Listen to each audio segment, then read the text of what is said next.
Hey guys, welcome back to another video.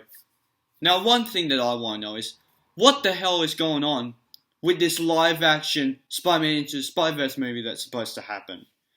If you guys don't know what I'm talking about, what the hell is wrong with you? A couple months ago, they have... Well, actually, no, a few weeks ago, actually, they have announced that Jamie Foxx is returning as Electro. And as you all know, he played Electro in The Amazing Spider-Man 2, the sequel to The Amazing Spider-Man movie. And then, sure enough, if you remember in Far From Home, J.K. Simmons from the Raimi Spider-Man trilogy, they got the same actor, J.K. Simmons, to play J. Jonah Jameson in Spider-Man Far From Home, the mid-credits scene. So... well, like, why would you get the same actor that played him in this storyline of films and get him back to play the same role in this film? And sure enough, Sam Raimi, the director of the Tobey Maguire films, is coming back to direct Doctor Strange and the Multiverse of Madness. So, what the hell is going on? So...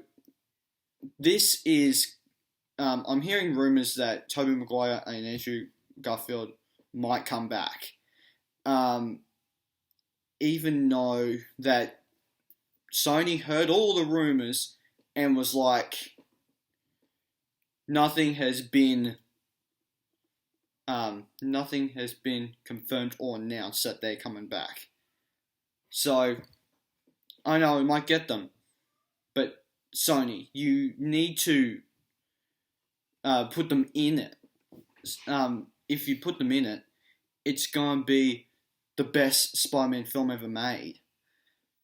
It's going to be better than all of the Sam Raimi films, all better than the Tom Holland films, better than the Andrew Garfield films were, even though I love the second one. This is crazy that you can't get that you need to get Tobey Maguire back as Spider-Man so he can do his usual Spider-Man thing, and also Andrew Garfield back as Spider-Man so he can come from his amazing universe into the MCU to defeat Electro from The Amazing Spider-Man 2. And, of course, you need to have Tom Holland there because he's the main focus of the film. And since all this live-action Spider-Man talk, it's like, oh, this might be possible. A few weeks... I think it was last week or maybe the week before, they have announced that Doctor Strange, Benedict Cumberbatch, is being added to the Spider-Man 3 cast. Now, this is all going with the WandaVision series coming to Disney Plus around, I think, December. WandaVision will come first because that's playing into the whole multiverse. Because Scarlet Witch is going to go like, I'm going to mess around with the multiverse. Then they're going to get crazy with Spider-Man 3. Because all of the effects from that show is going to happen to Spider-Man 3.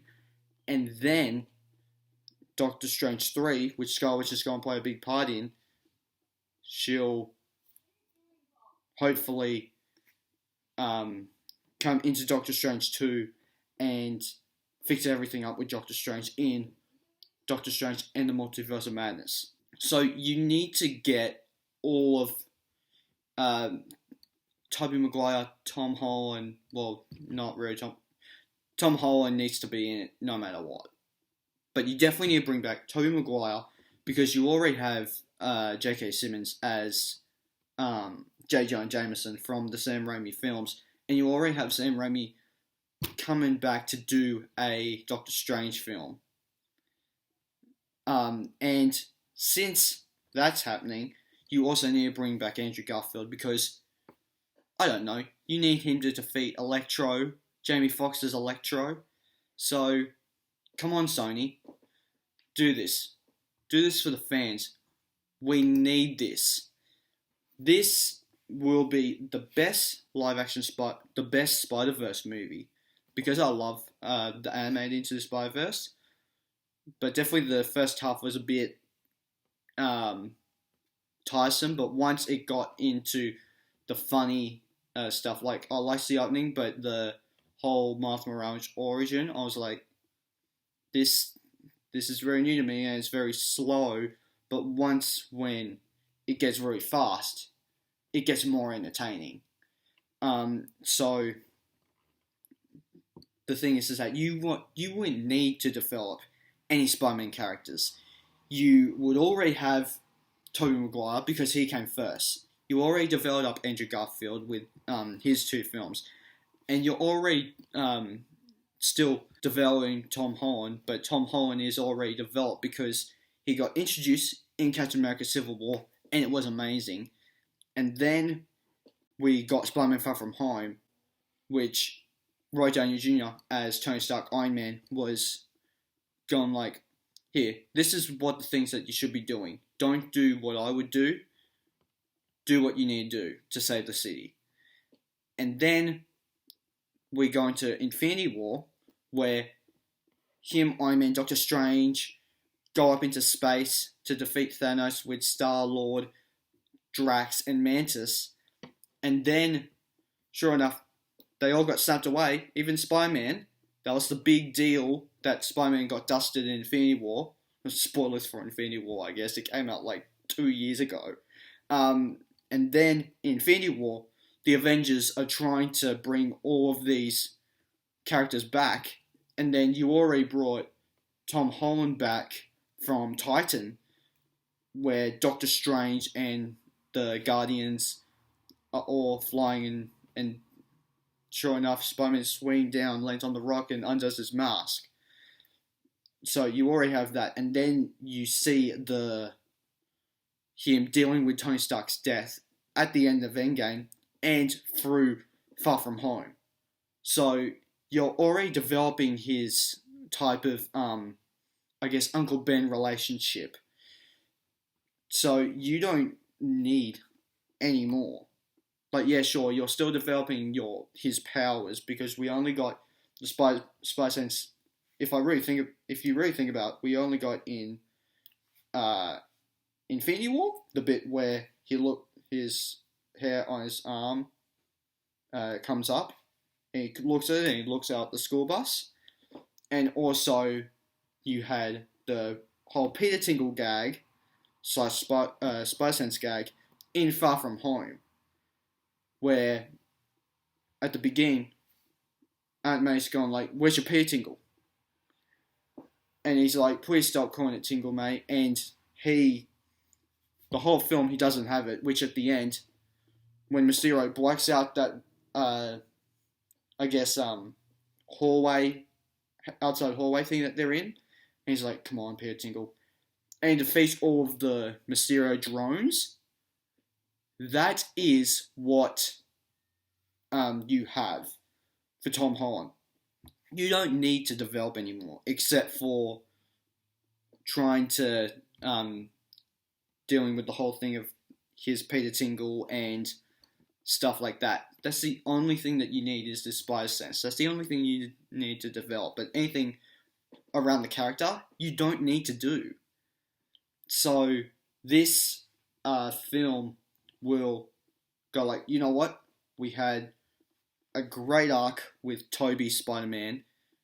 We had a good arc actually, we didn't even have much of an arc, because the arc was going to go on, remember, we were going to have the Amazing Spider-Man 1, the Amazing Spider-Man 2, and then, because that flopped, and didn't make as much money as the first one, if it didn't make the money, same amount of money or higher than the first one, we will got the Amazing Spider-Man 3, which would introduce the Black Cat and the Black Suit. Same as Spider-Man 3, except for Black Cat. But then you would have the Sinister Six film, which we're already getting with like Morbius, Venom, and maybe Michael Keaton. I don't know. He showed up in the Morbius trailer, so that's what I'm guessing. And